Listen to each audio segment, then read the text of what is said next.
So I want to start with a disclaimer this morning. I was originally not scheduled to preach this morning, and so when I found out that I would be talking on the topic of climate change, I had spoken on this in January, and I wasn't really sure where to go. So for some inspiration, I decided to turn and look at the lectionary, which lays out a number of verses through the calendar year. On certain Sundays, there are certain verses, and I thought, hey, randomly, maybe this Sunday's verses will line up with what we have to say. Maybe I'll find some inspiration there, and we have. So this morning, I'm going to be referencing some verses from Amos and later from 1 Timothy. Now, a second disclaimer.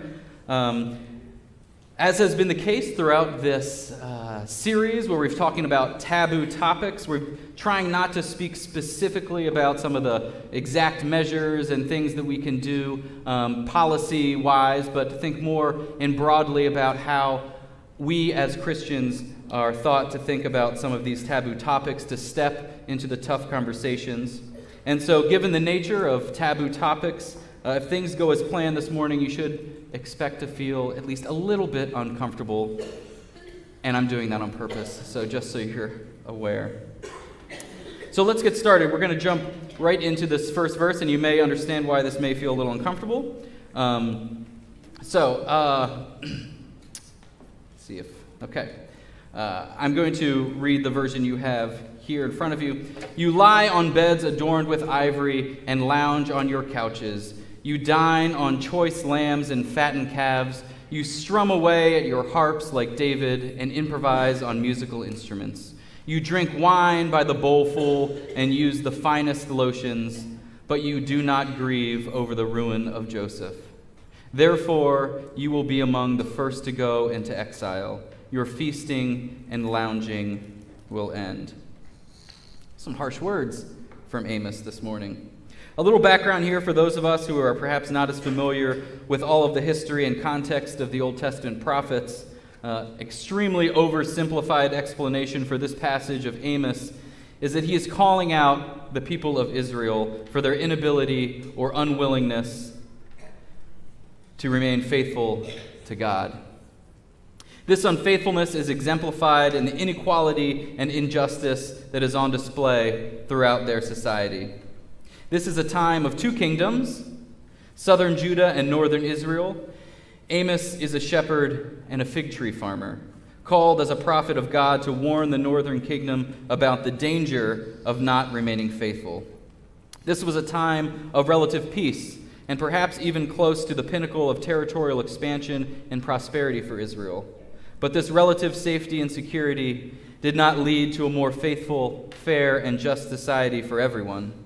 Amos is critical of those in power, specifically those who have taken the prosperity of the land at the expense of the laborers. There is not a lot of hand-holding here for Amos. He lets his listeners have it. As we can see in the selected text, he is not hesitant to call out the wealth and injustice that he sees. Does this feel familiar? A nation that has grown in wealth and prosperity, many of its people living in relative peace, complacent and happy to surround themselves with the trappings and comfort of society, where clearly many people do not enjoy those comforts, wealth, and power on the backs and at the expenses of those who are less fortunate. When I read this, I see parallels to today. I think about us. I think about myself. I think about all the luxuries and the conveniences I take for granted, all of the creature comforts that I truly do desire for myself and my family. By the world's standards, I'm one of the lucky ones with a home and a car, clean water, sewer system, never worrying about the next meal. I'm the class of people that Amos was warning. I must confront the fact that everyday decisions I make as a consumer cause me to participate in systems that exploit individuals and pollute this planet. It's on me. I think about that. I know many of you do as well. And it's not easy to hear. It's not easy to process. How do we balance and consider our own prosperity in the context of our society and the needs and desires of others on this planet? These are tough questions. Questions that I know for a fact that many in this congregation thoughtfully and faithfully consider on a regular basis.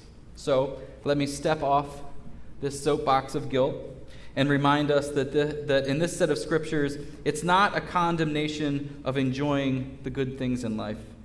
It's not necessarily even a critique about the amount of wealth and money, possession that one has. What specifically incurs the judgment of Amos is the failure to be grieved and concerned about the ruin that is present and soon to be coming to their own people. It's a failure to be grieved by the concern about the ruin that is present and soon to be coming to their own people. It's the complacency and ignorance about the injustice that is already present and the existential threat of what will soon be their own Assyrian exile currently looming on the horizon. It's a very similar story in some ways to where we find ourselves today. Ignored injustices do currently exist today within systems of great inequality. And an existential threat of planetary change is looming on the horizon. The issue is not necessarily inherent in the wealth or possessions that we possess or consume, but in our own ignorance and indifference about the effects that such things have on the inequality and injustice. Again, it's not specifically about gaining wealth, but hoarding it. If someone has the ability to make millions of dollars a year in a fair and just way, they may be able to provide very generously to many people and causes that if they were to give up their profitable job and volunteer compassionately for no pay, that they would otherwise not be able to do.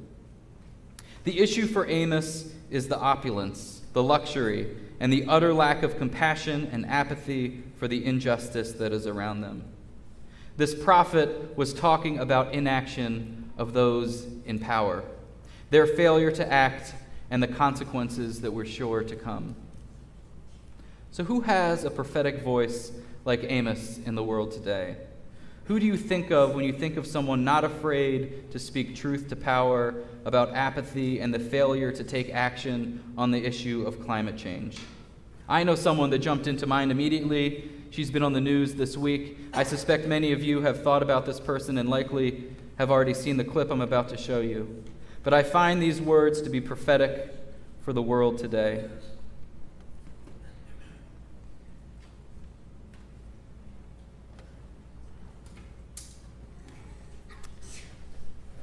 Doesn't look like the clip is going to work, so I'm going to read this impassioned plea and note that I will not do it and give justice in the way that it was done by Greta Thunberg. She says, "This is all wrong. I shouldn't be up here. I should be back in school on the other side of the ocean. Yet you call to come us young people for hope. How dare you? You have stolen my dreams and my childhood with your empty words, and yet I am one of the lucky ones. People are suffering. People are dying. Entire ecosystems are collapsing. We are at the beginning of a mass extinction. And all you can talk about is money and fairy tales of eternal economic growth. How dare you?" Whew. You should watch the clip. She's got a lot of energy behind those words. It's very powerful. And like Amos, she too does not seem to hold back. Her words challenge us to consider the reality of this planetary crisis.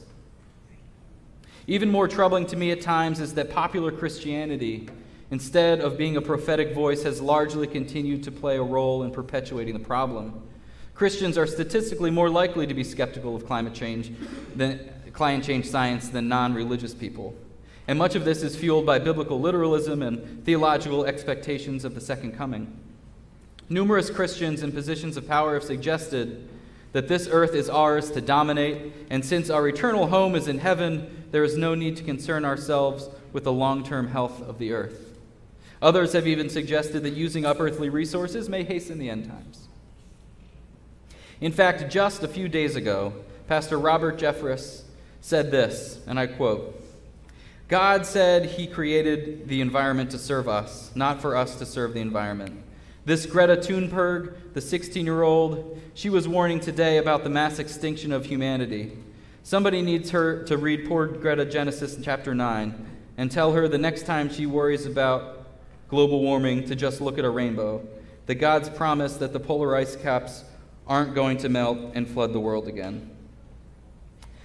Now, this is important to note that this isn't just some random fringe voice. This is a leader within the evangelical community, a pastor of a 13,000-member church, the global reach with radio and television programs. He has the ear of the president as a member of the Evangelical Advisory Board and White House Faith Initiative. However, despite greater statistical skepticism among a majority of evangelical Christians, there are indeed many faithful Christians and evangelical groups who do accept the science and seek to care for creation. This congregation has had a long history of being aware and active with environmental concerns. And like Christians, white people, too, are more likely to be climate change deniers than people of color. And older Americans are much more likely to be skeptical than younger Americans. So what we have here, then, are the individuals who are statistically more likely to deny climate science are also those who are statistically more likely to hold wealth and power in society. I know for many that discussing climate change can sometimes feel like a taboo topic, and I can admit that there are an incredible amount of factors and numbers and algorithms that go into calculating the science of these complex systems. So I find that I must personally rely on those who do understand the complexities, and many scientists have been doing this work for a long time and have found consensus to arrive at the conclusion that climate change is happening and humans are to blame. For most deniers, the fact that the climate is changing is generally accepted. The disagreement comes with seeing humans as the cause. Instead, many blame long natural climate cycles, solar changes, electromagnetism, and other factors. And in fairness, those things may have an effect, perhaps even undervalued in current calculations, but there should be no denying that this planet is changing in consequential ways, and humans are the most to blame. These climate change skeptics and deniers are betting against the overwhelming data and the consensus of the scientific community. They are speaking in opposition to policies that limit greenhouse emissions and other advances towards sustainability. Their reason is that it will cost too much. Unfortunately, there are many who do concede that climate change is real and yet still fail to act because of economic pressures. Many politicians, business leaders, and those with power are consciously choosing wealth and greed in the present short term over the known long-term realities of climate change. As Amos, and we might say Greta, point out, our apathy and refusal to accept responsibility to address this injustice will only bring about destruction. There is no simple way to put this. Our planet, God's creation, is suffering, and we are to blame. Our overconsumption and pollution is altering the planet. Our insatiable appetites for all of the stuff we use in our lives each and every day has ripple effects across the globe. The clothing we purchase has been harvested in fields a world away, manufactured in factories that create waste, assembled by the hands of low-wage workers, and delivered by CO2-emitting transportation systems. Our food, especially meat, requires vast amounts of water and land and energy to cultivate, prepare, and deliver. Our waste pollutes our waterways and oceans. Plastic and styrofoam that we used just once for a few minutes decades ago will haunt our grandchildren and great-grandchildren for generations to come. Recent studies have revealed dramatic reductions in the populations of many animals, birds, reptiles, and marine life. Populations are not just getting smaller, there have been sharp increases in extinctions, plants and animals lost forever, and with them we lose their potential gifts to us as part of God's own handiwork. Scientists have noted 5 major extinction events throughout the history of this planet. The last one wiped out the dinosaurs about 65 million years ago. Humans have now initiated the 6th. It's called the Anthropocene. We have changed the face of the planet more dramatically in the last decades than in all of human history combined. Just this week, a major UN report on the state of the oceans was released with troubling findings. Rising temperatures, acidification, lower oxygen levels in the oceans could lead to chain reactions in harming the ocean's ecosystems. contributing to an even greater loss of marine life, which has already been threatened by overfishing. Ocean levels are rising and may rise at rates that destroy and overwhelm coastal communities around the globe if nothing is done. The planet has not seen this type of level of CO2 in the atmosphere for hundreds of thousands of years, long before Homo sapiens. This is altering the planet's climate and creating more extreme weather patterns. Certain areas are getting drier, while other regions face flooding. A change in the severity and frequency of storms is already happening. The data is clear. We are changing the world in new and troubling ways. And part of what makes this especially tragic is that those who have contributed to these issues the least are the ones who will continue to be on the front lines the most. Food insecurity, desertification, catastrophic annual flooding, disease outbreaks, forced to become climate refugees, these are not problems that many of us here today will likely have to confront. And yet these are the realities of the changes caused by how we live. Most of us living in developed parts of the world who have the means and power to enact change on these issues also have demonstrated the luxury of ignoring them. Our abilities to innovate and separate ourselves from the real-world consequences of climate change continue to lull us into complacency. We can easily change our thermostats, purchase flood insurance, flush away our wastewater, and take out our garbage, knowing that it will disappear. We can afford to pay more for goods and services and, if necessary, even relocate, if needed. But just like the prophet Amos warned us, the clock is ticking. We are quite literally running out of time. The issue at hand is not that we have air conditioning or clean water or waste disposal systems. The problem is that those things have too often allowed us to be distracted from the real-world consequences of our collective action. The warning lights have been blinking yellow for decades. Now they are blinking red, and our society, for the most part, remains calm on this issue because we rarely have to confront the reasons that the alarm is sounding. But I also recognize I'm largely preaching to the choir here this morning. For the most part, many of us know all this. You've heard this before. We believe it. I know for a fact that there are individuals in this congregation who takes these issues very seriously and make choices in their daily lives each and every day to mitigate their environmental impact. I can think of many people here right now off the top of my head who do a much better job than I do in my daily life. I can admit that there are many things that I can do and work at in changing. I believe that there are likely things that you can do to make a difference in your life as well. Seek out resources and advice. Talk to members in this congregation who are seeking to live sustainably.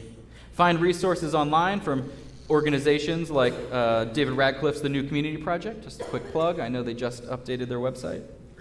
You can become an advocate and share your concern with friends and family or with members of local and national office. Because while we can make changes in our own lives, there are incredible systemic changes that are extremely significant as well.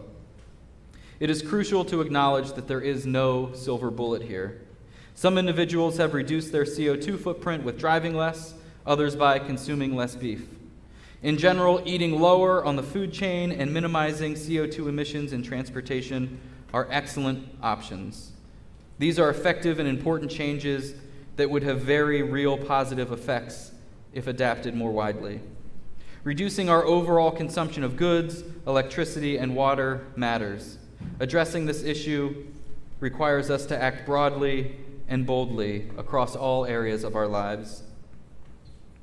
A valuable first step should always be to genuinely seek to understand the consequences of our choices and actions. It is important that we take an inventory of the ripple effects of our own lifestyles. Remember that the critique of Amos was less about the wealth and more about the consequences of inequality. The injustices that were being ignored, the apathy and the circumstances in which individuals lived despite the suffering of others. Amos wanted repentance and faithfulness. In the previous chapter from the scripture that we read earlier, Amos famously states that God wants to let justice roll down like waters and righteousness like an ever-flowing stream. And that's not easy. That takes work. It requires that we fight the good fight in faith. That's how the New Testament author of 1 Timothy puts it. So in these verses we see here, of course there is great gain in godliness combined with contentment. For we brought nothing into the world, so we can take nothing out of it. But if we have food and clothing, we will be content with these. But those who want to be rich fall into the temptation and are trapped by many senseless and harmful desires that plunge people into ruin and destruction. For the love of money is the root of all kinds of evil, and in their eagerness to be rich, some have wandered away from the faith and pierced themselves with many pains. But as for you, man of God, shun all this. Pursue righteousness, godliness, faith, love, endurance, gentleness.